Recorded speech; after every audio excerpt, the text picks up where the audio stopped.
Se o deputado Elismar Prado teve um receio de dizer se ele seria liberal, eu com muito orgulho digo, sou liberal por inteiro.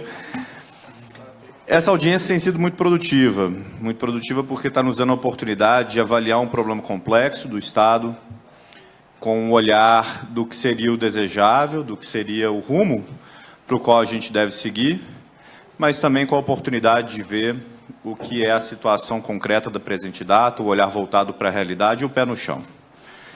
Muito me alegrou perceber que, mesmo dentre os convidados que foram listados pelo deputado Bartô, que tem um posicionamento contrário ao projeto, como já exposto em seu parecer na Comissão de Defesa dos Direitos do Consumidor e do Contribuinte, que convidados ilustres, como o Dr. Flávio Bernardes, que é doutor em Direito Tributário, o Dr. Marciano Godoy, do Instituto de Estudos Fiscais, perceberam corretamente que a gente está diante de uma manutenção de carga tributária e não de uma elevação de carga tributária. Essa é uma questão que é mais importante para nós liberais, e especialmente para nós do Novo, do que propriamente para o cidadão mineiro na ponta, porque para o cidadão mineiro o que vale é a alíquota que ele paga. Para a gente faz muita diferença isso, porque a gente tem um firme compromisso de não elevar a carga tributária, de não elevar as alíquotas de impostos sobre o cidadão mineiro. Dito isso, e superada essa questão que é relevante internamente no partido, mas que para a realidade pouca diferença faz, o que a gente precisa analisar é o real impacto da medida, o que a gente precisa avaliar é a real consequência disso para quem, na ponta, trabalha no comércio, trabalha no serviço, trabalha na produção de alguma maneira. O foco da audiência, desde que eu vi aqui no convite, era debater o projeto 1014. Aprofundarei nessa análise do 1014, mas antes disso eu acho que vale a pena a gente tratar de alguns tópicos que foram levantados pelos convidados, que até escapam ao tema, mas que mostram como o Estado hoje caminha na direção correta.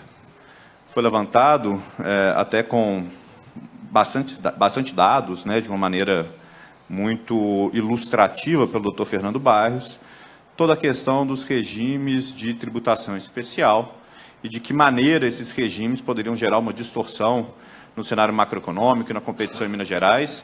E a gente tem o reconhecimento de que os regimes de tributação especial não vinham seguindo, talvez, toda a transparência e toda a excelência que gostaríamos que esses regimes tivessem, mas essa questão já foi objeto de um projeto de lei, já aprovado nessa Assembleia, já sancionado e publicado, projeto de lei 550, da minha autoria em conjunto com o deputado Sávio Souza Cruz, hoje a lei estadual número 23.385, que estabelece igualdade ali nos critérios para poder ter acesso aos regimes de tributação especial e, principalmente, estabelece que qualquer contribuinte que deseja aderir a um regime de tributação especial para o seu segmento, ele terá uma resposta da Fazenda em até 180 dias e, passado esse prazo, a adesão está deferida. Então, a preocupação por ele demonstrada de que uma política de amigos do rei poderia desequilibrar a concorrência é algo que a gente tem como página virada, superada no nosso Estado, em razão de uma atuação que partiu da Assembleia, mas que contou também com o apoio da Secretaria de Estado da Fazenda. Outra questão suscitada, que também escapa ao 1014, foi a levantada pelo Dr. Flávio Bernardes na questão relativa ao e-commerce e de como o e-commerce poderia virar uma válvula, digamos, para que o consumidor mineiro buscasse produtos que não estivessem afetos às alíquotas aqui praticadas. Mas, nesse particular, é importante destacar que existe em Minas Gerais um regime de tributação especial para o e-commerce. Então, essa preocupação dele de que, caramba, Minas Gerais vai ficar pouco competitiva nesse cenário de e-commerce, ela não procede. Minas tem um regime especial porque sabe que no e-commerce a competição é nacional, quando não uma competição que vem até lá da China, mas sabe que é uma competição nacional e sabe que, nesse cenário de competição nacional, é importante que a gente dê aos nossos empreendedores igualdade de condições com todos aqueles com os quais eles concorrem. Então, Minas também já resolveu essa questão. Resolvidos esses dois tópicos que foram suscitados e que até dominaram, de certa maneira, o debate inicial da audiência, eu acho que a gente pode mergulhar no que talvez seja o ponto central do debate aqui realizado e que foi certamente o ponto central do parecer do colega Bartô na Comissão de Defesa dos Direitos do Consumidor e do Contribuinte, que é a curva de Laffer. Curva de Laffer, um conceito teórico, mas ao qual eu reconheço como de aplicação prática, e tenho certeza que esse governo também reconhece. Não é um conceito estranho para o governador Romeu Zema, não é um conceito estranho para o secretário de Fazenda, Gustavo Barbosa, não é um conceito estranho para toda a equipe da Fazenda, que inclusive nos prestigia aqui na audiência. Todos conhecemos a curva de Laffer. Então, quando debatido o tema aqui na audiência, confesso que eu esperava uma análise mais concreta, produto a produto, se de fato, em cada um deles, a gente estaria na ascendente ou na descendente da curva de Laffer. O conceito é conhecido, a gente precisa pesquisar suas aplicações concretas, como muito bem ressaltou o colega José Helder da Mata, que está ao meu lado. E foi dito que a tributação ideal, até pelo colega Bartô, né, foi dito que a tributação ideal seria de 33%. Bem, a gente está tratando aqui de uma alíquota de 27%, mas longe de nós dizermos que há margem para crescer. Não queremos. 27% está alto, é o melhor que a gente pode fazer no momento, né, não dá para ser menos do que isso, mas a gente vê que a gente ainda está longe ali do que seria a dita tributação ideal. Independente disso, vamos avaliar como que a curva de Laffer se aplica produto a produto.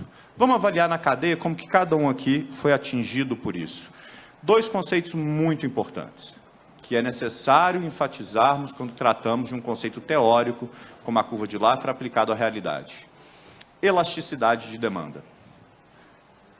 Caso o preço de um determinado produto ou serviço varie, isso vai ter um impacto no tanto que ele vai ser buscado pelo consumidor?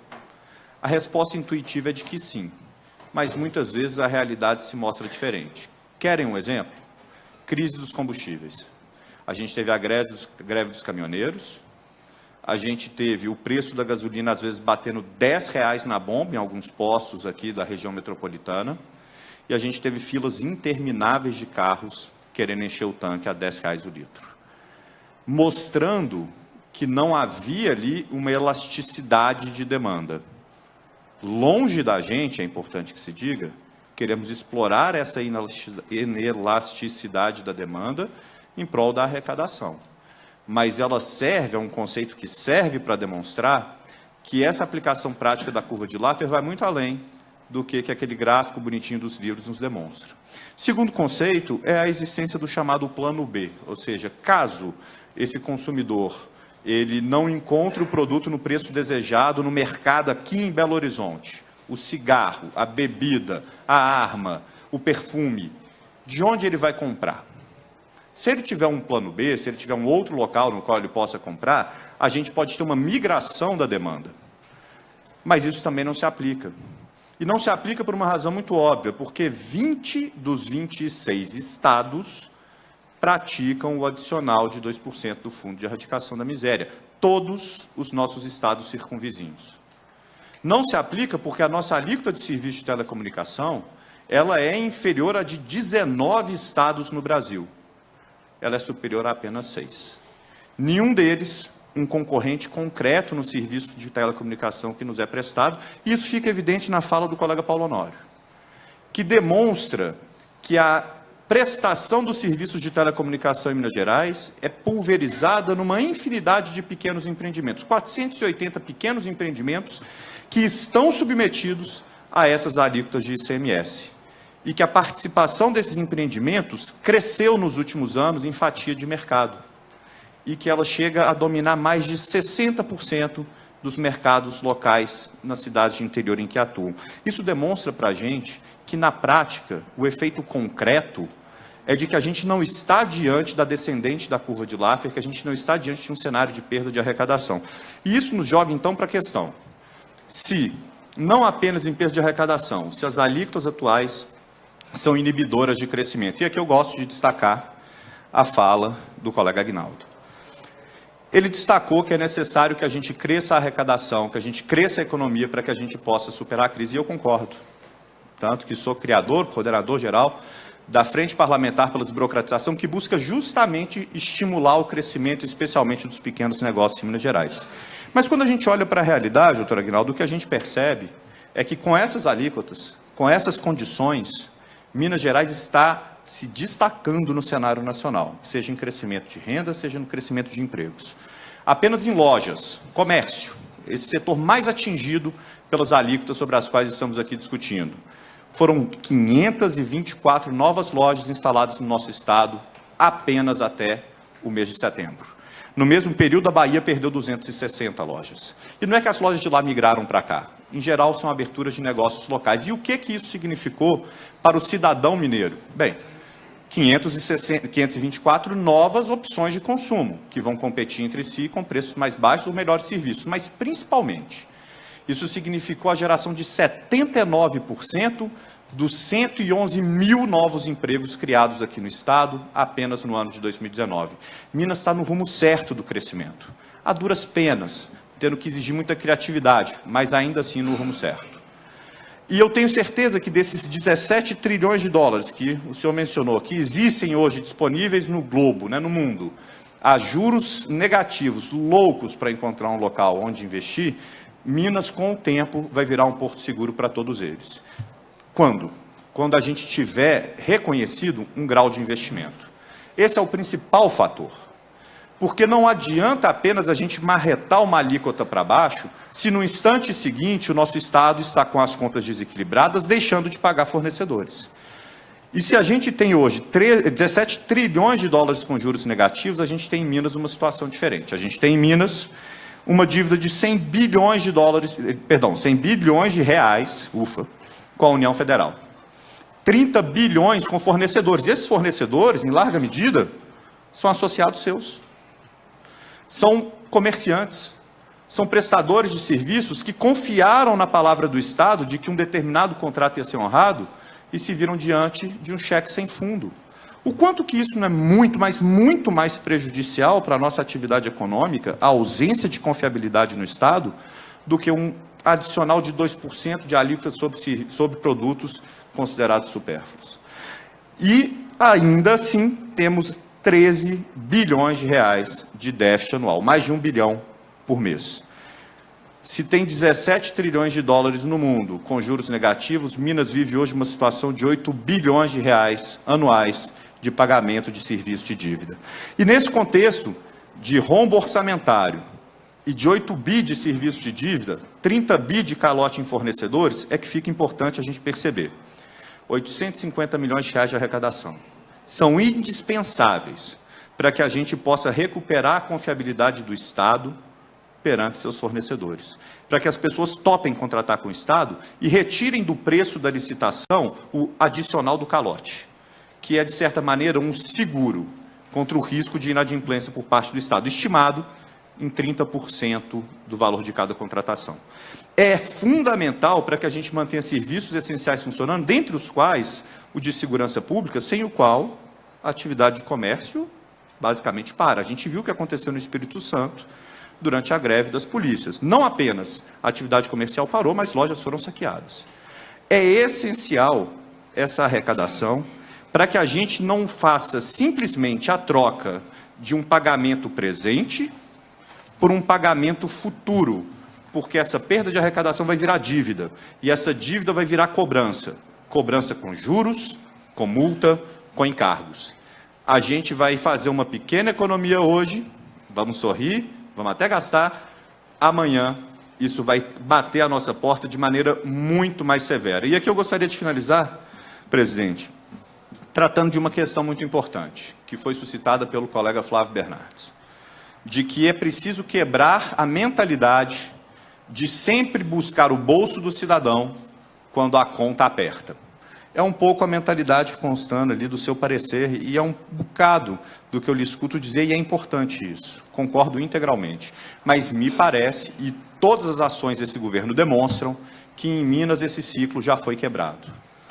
A gente já está fazendo um enxugamento severo das contas públicas, da despesa pública, até o limite do detalhe de quantos elevadores estarão em funcionamento no Palácio Tiradentes, onde trabalha o governador. A atenção com cada detalhe para respeitar cada centavo do dinheiro do cidadão já existe. Já existe uma reforma administrativa em curso que enxugou secretarias, enxugou cargos comissionados e gerou uma economia substancial para o Estado. Onde é possível enxugar, esse governo já fez. Onde é possível economizar, esse governo já fez. Mas a gente bateu num teto. A gente alcançou um limite, infelizmente. E abrir mão de qualquer receita nesse cenário é simplesmente a gente aumentar a dívida, talvez por uma obsessão ideológica que não encontra respaldo na realidade.